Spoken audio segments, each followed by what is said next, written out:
বলেই দিল 2:30 বাজে। তো মা দুর্গার এক বিশেষ মূর্তি, অসাধারণ, বেশ পরিষ্কার। মাছ আছে, হ্যাঁ হ্যাঁ হ্যাঁ। ওর কোনো ক্লিপ আমি ইন্টেনশনালি নিইনি। তো গুড মর্নিং এভরিওয়ান। আজ সানডে, বাজে ওই 11:30 মতো। আমি বসে গেছি আমার মর্নিং ড্রিঙ্ক নিয়ে।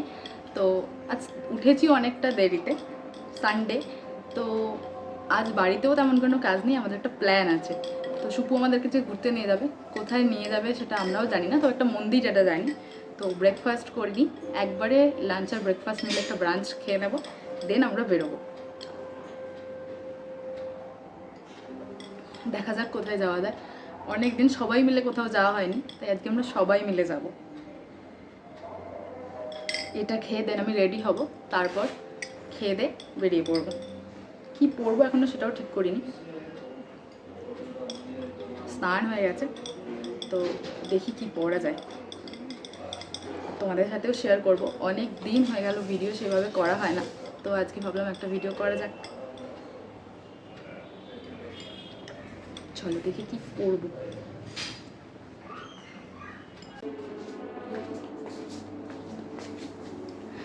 ব্রাঞ্চে আছে পাস্তা। কালকে ডিনারে পাস্তা বানানো হয়েছিল, যেটা অনেকটা হেভি হয়ে গেছে, তো এটাই আমি খেয়ে নিচ্ছি। আর মামুনি তো অন্য কিছু খাবে, এটা খেয়ে দেন রেডি হবো। এটা কাল টেস্টি বানিয়েছিলাম আমি। একদিন ইচ্ছা আছে তোমাদের সাথে এই পাস্তার রেসিপিটাও শেয়ার করবো। ভীষণ ইজি প্রসেসে এত টেস্টি পাস্তা।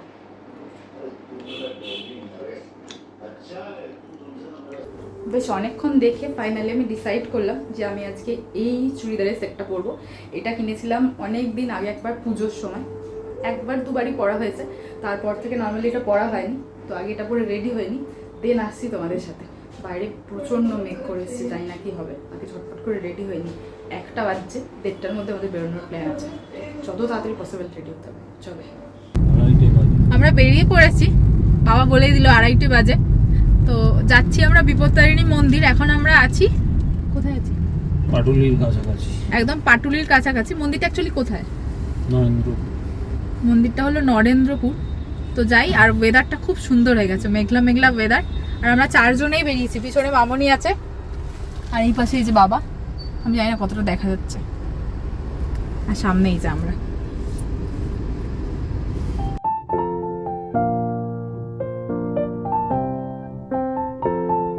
আমরা পৌঁছে গেছি। পুজো কেনার জন্য অনেক দোকানপাট আছে এদিকে, দেখি কোথা থেকে কি কেনা যায়। এন্ট্রান্সেই আছে বেশ কয়েকটা দোকান পুজোর জন্য।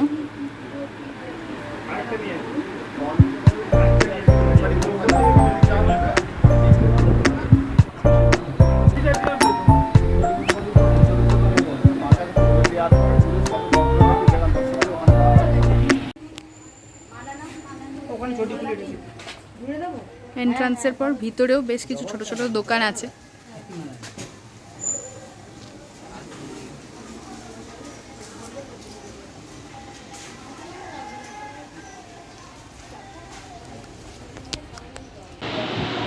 মূর্তি অসাধারণ, মূর্তিটা ভিতরটা এতটাই শান্ত যে আমি খুব একটা কথা বলতে চাইছি না। অসাধারণ মূর্তি। তার সাথে রয়েছে বাইরেই এত বড় একটা দালান, আর দালানটার ঠিক ওই পাশেই আছে আরও বেশ কিছু মূর্তি। আমি তোমাদের সাথে শেয়ার করছি মূর্তিগুলো। মা দুর্গার এক বিশেষ মূর্তি, অসাধারণ। আর তার পাশাপাশিই রয়েছে নৃসিংহ অবতারের মূর্তি।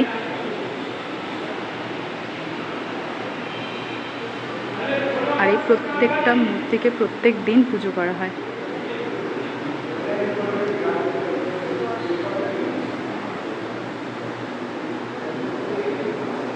তারপরেই আছে বাবা দুলাল অ্যান্ড শক্তি সাধনা দেবী মূর্তি, যারা এখানকার গুরুদেব অ্যান্ড গুরু মাতা।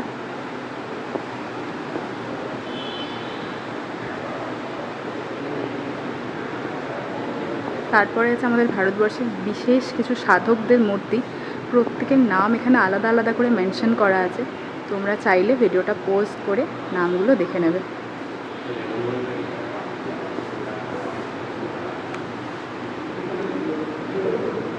আর তারপর আছে সিদ্ধিদাতা গণেশের মূর্তি,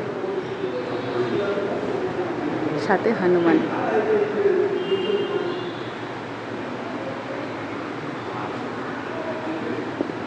ঠিক এই ঘরটায় সংরক্ষণ করে রাখা আছে গুরুদেব আর গুরুমাতার সমস্ত রকম প্রয়োজনীয় বস্তু, যেগুলো তারা ইউজ করতেন, মানে ব্যবহৃত দ্রব্য। এখানে রয়েছে গুরুমাতার সমস্ত কিছু জিনিস, তার পোশাক থেকে শুরু করে তার প্রসাধনী দ্রব্য সমস্ত কিছু। এখানে আছে গুরুদেবের, আর এখানে গুরুদেব গুরুমাতার ব্যবহৃত সেই টিভিটাও এখানে রয়েছে, আর সাথে রয়েছে তাদের ব্যবহৃত সমস্ত বাসনপত্র। এবং ওপরে রয়েছে যে মালাগুলো ওনারা জপ করতেন সেগুলো,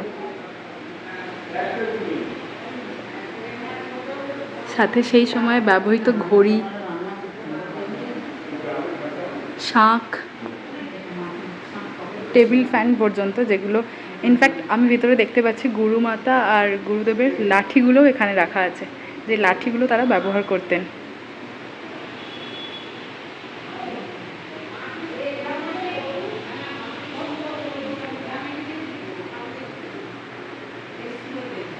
সেখানে একটা হাঁড়ি আছে, যেই হাঁড়িতে মা রান্না করে ভক্তদের খাওয়াতেন। বেরিয়ে সামনেই আছেই বড় স্পেসটা, যার ডান দিকে আছে একটা ছোট্ট পুকুর। ছোট বললে ভুল বলা হবে, বেশ বড়ই পুকুরটা, আর বেশ পরিষ্কার। মাছ আছে? হ্যাঁ হ্যাঁ হ্যাঁ, গুচগুড়ি কাটছে। জলটা কিন্তু খুব স্বচ্ছ।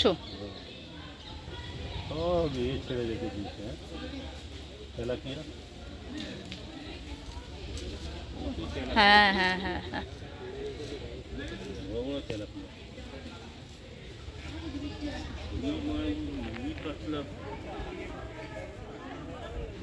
আচ্ছা এদিকেই ধূপ ধুনো জ্বালার ব্যবস্থা, পুজো দিয়ে। সেখানে নিশ্চয়ই কোনো মন্দির আছে।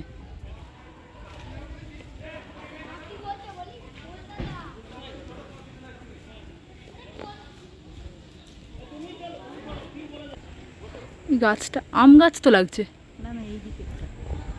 এইটা এটা অনেক পুরনো গাছ, কী গাছ বুঝতে পারছি না। না না, এটা কাঁঠাল গাছ নয়।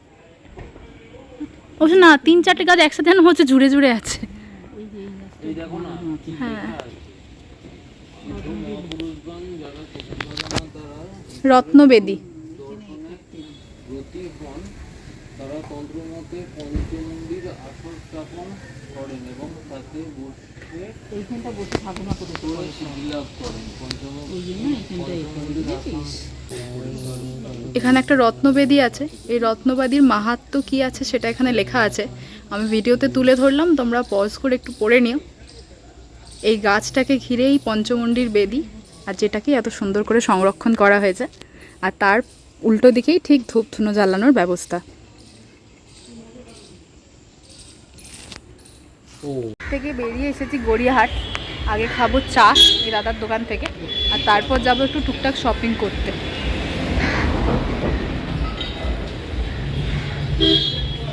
আমরা জাস্ট বাড়ি ফিরলাম, এখন বাজছে ঘড়িতে 8:30। গড়িয়াহাটে বেশ কিছু শপিং করেছি আমরা, যেগুলোর 80%ই ছিল গিফট পারপাস, তাই সেগুলোর আর কোনো ক্লিপ আমি ইন্টেনশনালি নিইনি। তো বাড়ি ফিরে প্রচণ্ড টায়ার্ড লাগছে, ফ্রেশ হব, দেন কিছু খাবো। অ্যাকচুয়ালি বাইরে আমরা কিছু খাওয়া দাওয়াও করিনি আজকে, রাতে বাড়িতে ডিনার করব, কাল থেকে অফিস। তো কেনাকাটা মোটামুটি ভালোই হয়েছে, কিন্তু দেখাতে পারবো না তোমাদেরকে এগুলো, যেগুলো যেহেতু গিফট পারপাসে আছে তো আমি দেখাতে চাইছি না। আর আমাদের বাড়ির জন্য তেমন কোনো কেনাকাটা এখনও হয়নি, শুরু করব, আগে গিফটগুলো হয়ে যাক দেন। আর আমাদের কেনাকাটার ভিডিও অবশ্যই তোমাদের সাথে শেয়ার করব। আগে ফ্রেশ হয়নি, দেন দেখছি কি করা যায়, আগে খাবো কিছু। তখন তোমাদের বললাম খিদে পেয়েছে, তো একবারে ডিনারটা করেই দেন তোমাদের সাথে আবার কথা বলছি। এখন বাজছে ওই 10:30 মতো, প্রচণ্ড খিদে পেয়ে গেছিলো, তাই ডিনারে খেলাম গরম গরম চিকেনের ঝোল আর ভাত। খেয়ে নিয়ে দেন ঘরে এলাম। এখন নাইট স্কিন কেয়ারটা করে নেবো, দেন যাবো ঘুমাতে। আর আমার মনে হয় নাইট সারাদিন না যা খুশি করো, নাইট স্কিন কেয়ারটা ভীষণ ইম্পর্টেন্ট। 1 মাস আমার সব কিছু রুটিন এদিক ওদিক হয়ে গেছিলো, এবার আস্তে আস্তে আবার নর্মাল রুটিনে ফিরতে হবে। স্কিন কেয়ারটা করতে করতে তোমাদের সাথে কথা বলি। এই 1 মাসে অনেক আপস অ্যান্ড ডাউনস গেছে, যেতে অনেক কিছু চেঞ্জেস হয়েছে। 1 মাস প্রচণ্ড ইরেগুলার হয়ে গেছিলাম, কাজকর্ম হয়নি, তো আবার নর্মাল রুটিনে ফিরছি, আবার নর্মাল আস্তে আস্তে সব কিছু করবো। আর অনেক দিন পর আজকে ভিডিও বানাচ্ছি। মাঝে একটা ছোট্ট ট্রিপ করেছিলাম, লাইফটা এত হেক্টিক হয়ে গেছিলো যে একটা ট্রিপ আমার মনে হয় করলে না অনেকটা রিল্যাক্স হয় লাইফটা, আর আবার নর্মালি কাজে ফেরা যায়। এটা আমার থট, অবশ্যই সবার নয়। তো একটা ছোট্ট ট্রিপ করেছিলাম আমরা শান্তিনিকেতন, যেটার ভিডিও আমি শেয়ার করেছি। আর দেন আবার আস্তে আস্তে সমস্ত কাজকর্মে ফিরছি, আবার নর্মাল রুটিনে ফিরবো, টুকটাক ভিডিও দেওয়ার চেষ্টা করব। তো লং গ্যাপের পর আবার শুরু করছি।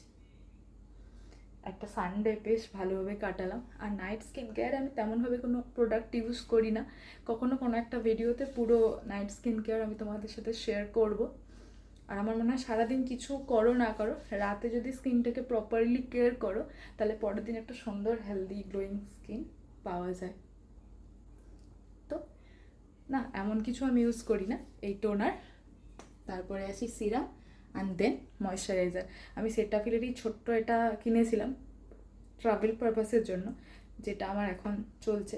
এরপর যদিও আবার একটা বড় নিতে হবে।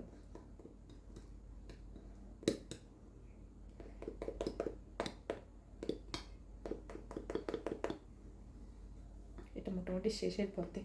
আর যারা আমরা মোটামুটি মেয়েরা, তারা বুঝতে পারবে এই লাস্ট মোমেন্ট অব্দি জোর করে চেপে চেপে একটুও না ফেলে ইউজ করার কি মাহাত্ম্য। তো এটা ট্রাভেলের জন্য ভীষণ সুন্দর, ট্রাভেল ফ্রেন্ডলি। বড়টা থাকলেও এখন বড়টা শেষ হয়ে গেছে, এটা ইউজ করছি। দেন এটার পর আর বিশেষ কিছু আমার লাগে না স্কিন কেয়ারের জন্য।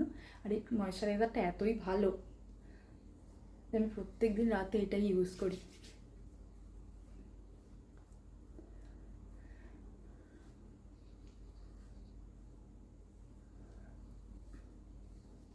ব্যাস এভাবেই কাটালাম আজকে সানডেটা।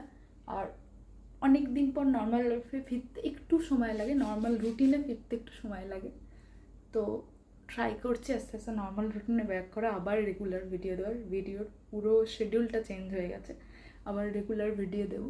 তোমরা সঙ্গে থাকো আর সাপোর্ট করো। যদি আজকের ভিডিওটা ভালো লাগে then like, comment, share and subscribe করতে ভুলো না। দেখা হচ্ছে আবার একটা নতুন ভিডিওতে, ততক্ষণ সঙ্গে থেকো, ভালো থেকো।